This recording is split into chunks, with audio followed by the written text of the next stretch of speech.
Okay, let's just dive right in and fundamentally shift how we approach our deepest goals.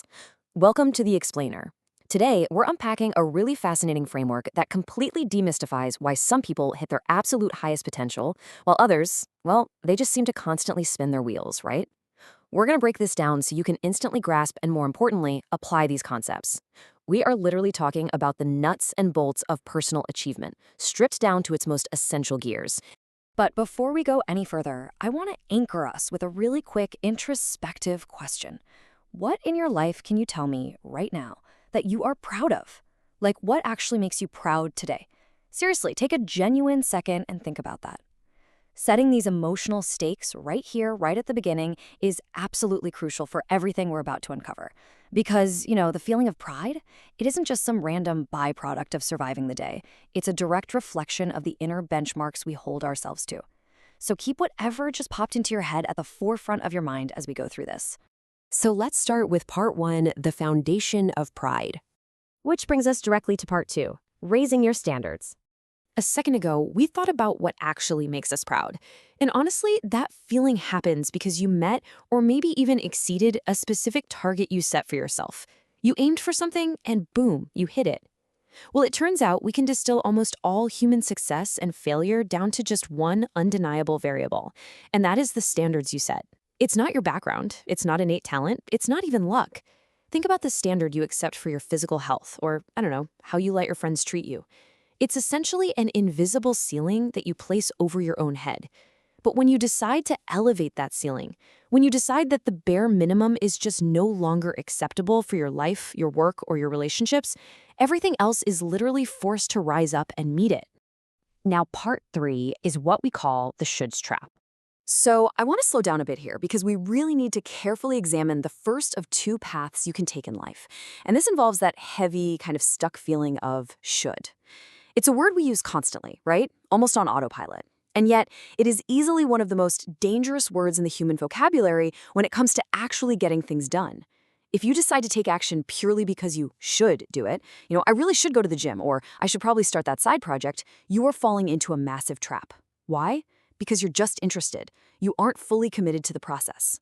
And when you are merely interested, the exact second friction arises, you're gonna find an excuse to stop. And what happens when you stop? You get stuck.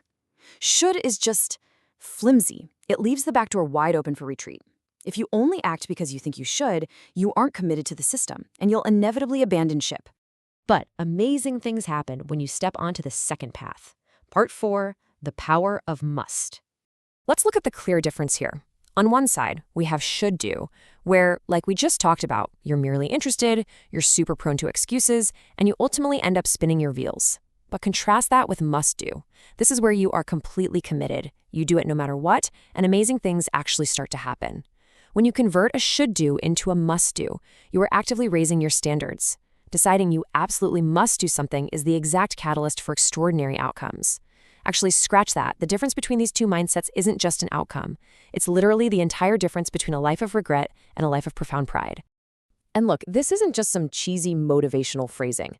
By definition, a must-do means your cause is fundamentally more important to you than the hurdles you face. You simply will not stop because you are wholly committed.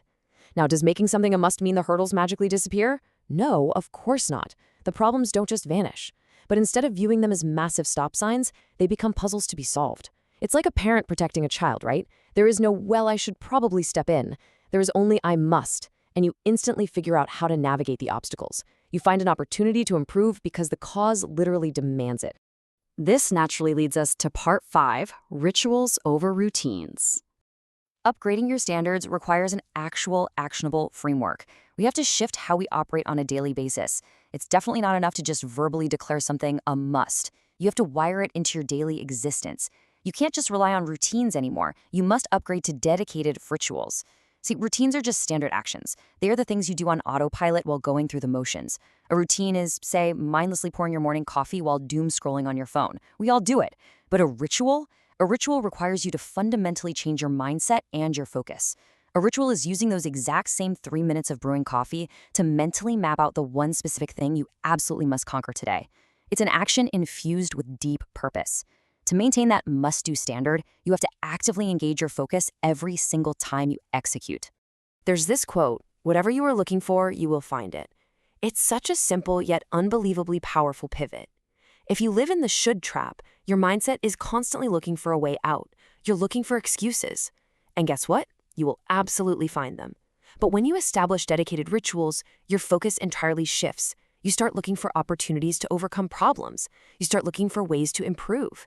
And beautifully, you'll find those too. Your focus literally dictates your reality. At the very beginning of this explainer, we asked what makes you proud today. But the real power of this framework lies in tomorrow. The invisible ceiling over your life is built entirely by the standards you choose to accept. So now that you know how to convert those flimsy excuses into powerful rituals, and you understand the monumental difference between simply being interested and being undeniably committed, what will you be proud of tomorrow? Really think about that as you go about the rest of your day. Thanks for hanging out with me for this explainer.